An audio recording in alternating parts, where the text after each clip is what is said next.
Two simple substitutions can transform Britain's most popular dish, chicken tikka masala, into a super healthy, delicious, and authentic dish.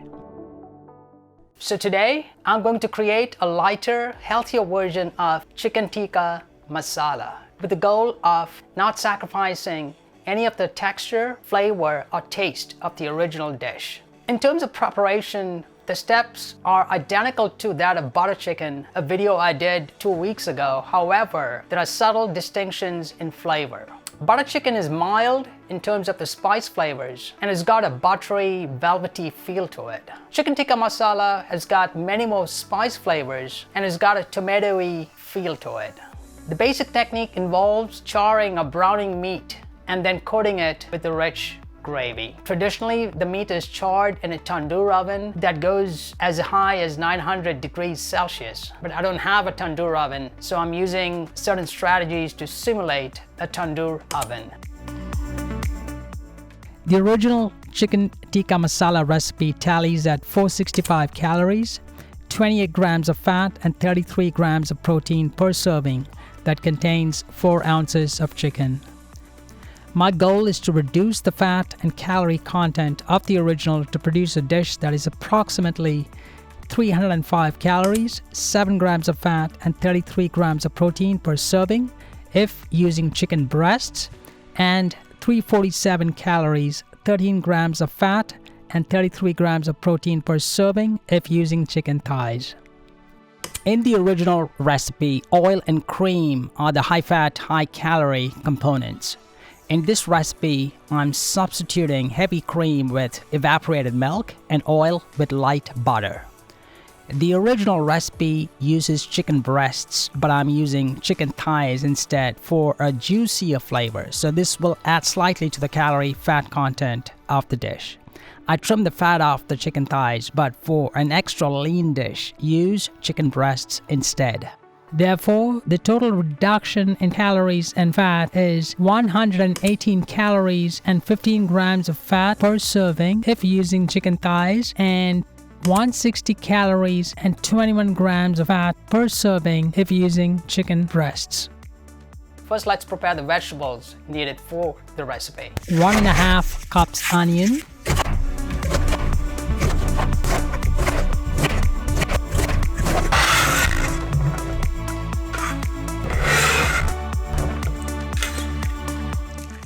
5 cups chopped tomatoes from 5 large tomatoes.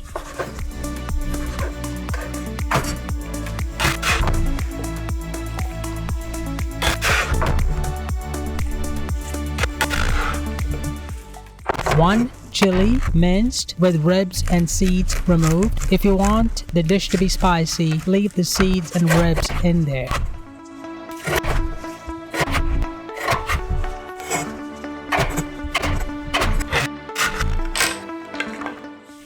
1/4 cup chopped fresh cilantro leaves.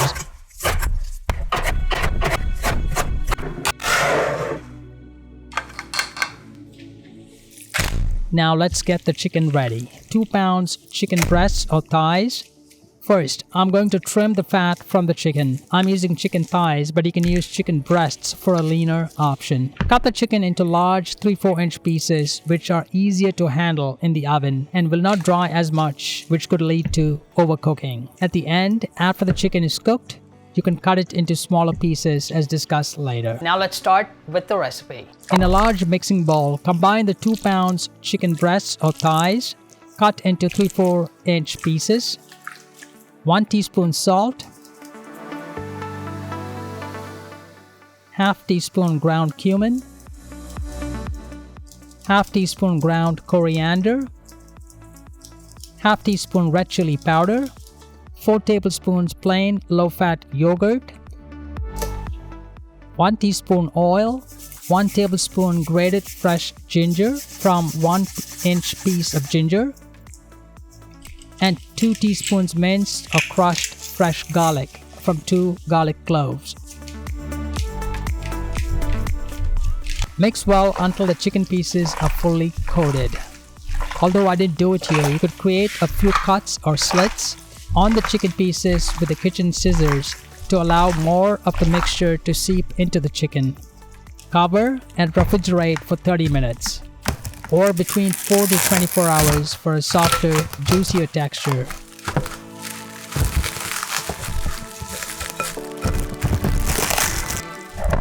Now it's time to create the charred or the browned meat. I don't have a tandoor oven that can cook up to 900 degrees Celsius in terms of heat. However, I'm going to simulate a tandoor oven using certain strategies that I picked up from the folks at America's Test Kitchen.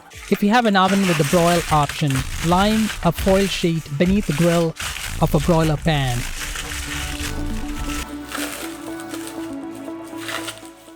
Place the marinade coated chicken pieces on the grill of the pan. Place the broiler pan on an oven rack about 6 inches below the heating element. Broil on the low option for about 9 minutes or until the surface of the chicken is slightly charred or browned. Then take the pan out, flip the chicken pieces, and broil for another 8 to 9 minutes until both sides are slightly charred. Keep aside. The yogurt marinade, when exposed to high heat, helps brown the meat quickly due to the Maillard reaction, simulating the charred effects of a tandoor oven. If you don't have an oven, place chicken into a frying pan, add 1 teaspoon of oil or 2 to 3 sprinkles of cooking spray around the pan. Place the chicken pieces into the pan in small batches and saute for 3 minutes until the exterior is lightly brown. You don't want to overcrowd the pan, else the meat will steam and not brown. Flip the chicken pieces and saute the other side for another 2 to 3 minutes until the exterior is lightly browned. Keep aside. As the chicken is cooking, let's prepare the sauce into which the chicken pieces will be put into. Add 1 tablespoon light butter or oil to a Dutch oven or kadai pan and turn the heat to medium-high.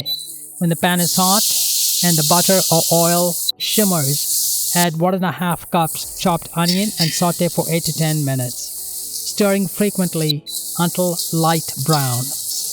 Reduce heat to medium. Add 1 chili, minced with ribs and seeds removed. You can keep them on for a spicier dish. 1.5 tablespoons tomato paste, 1 tablespoon garam masala,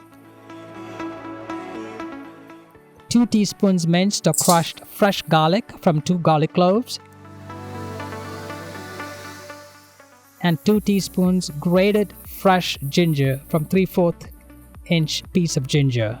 Stir frequently until fragrant for about 3 minutes. At any time during the saute, if the food sticks to the bottom of the pan, add a little water, 4 tablespoons or more, and stir. Add 5 cups chopped tomatoes from 5 medium tomatoes, 1 cup water, 2 teaspoons sugar, brown sugar or jaggery preferred, half teaspoon table salt, and bring to a boil.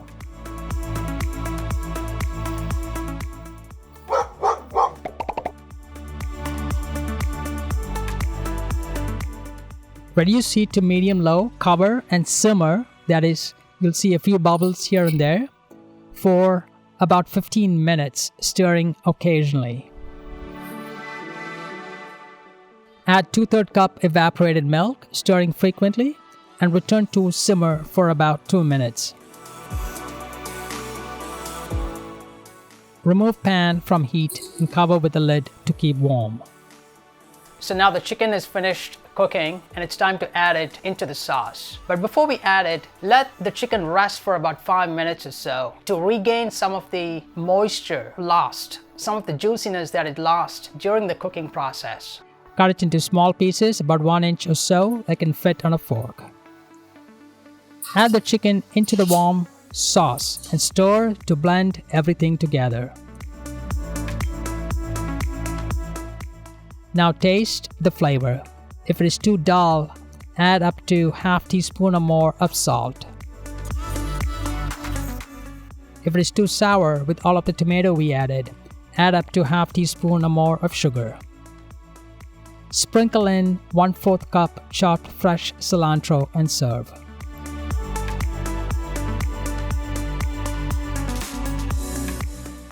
Okay, some final tips. If you don't have evaporated milk to use as a substitute for heavy cream, you could combine half a cup of low-fat milk with 2.5 tablespoons of light butter to produce 2/3 cup of a cream substitute. In terms of garam masala powder, making it at home is so much tastier, flavorful, and fresh than buying it from the store. It just takes 5 to 7 minutes to make it, and I've got a link to a video in the description that you could use to make it. Of course, if you don't have time, you can always buy it from the store.